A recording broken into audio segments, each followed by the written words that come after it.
ఇశ్రాయేలీయులను ఐగుప్తు నుండి బయటకు నడిపించమని మోషే అడిగినప్పుడు మోషే, వారు నన్ను నమ్మరు, నా మాట వినకపోతే ఎలా అన్నాడు.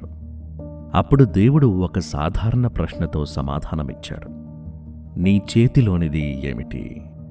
మోషే చేతితో ఒక సాధారణ కర్రను పట్టుకున్నాడు.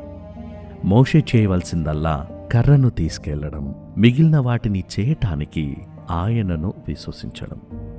విశేషం ఏంటంటే ఆయన ఇశ్రాయేలీయులను ఐగుప్తీయుల నుండి రక్షించడానికి మోషే చేతిలో ఉన్న ఆ కర్రను వాడుకున్నాడు. మన దగ్గరున్నది మనకు పెద్దగా అనిపించకపోవచ్చు, అయితే దేవునికి మన దగ్గరున్నది ఏమైనా సరిపోతుంది. ఆయన మన సాధారణ వనరులను తీసుకొని వాటిని తన పని కోసం ఉపయోగిస్తాడు.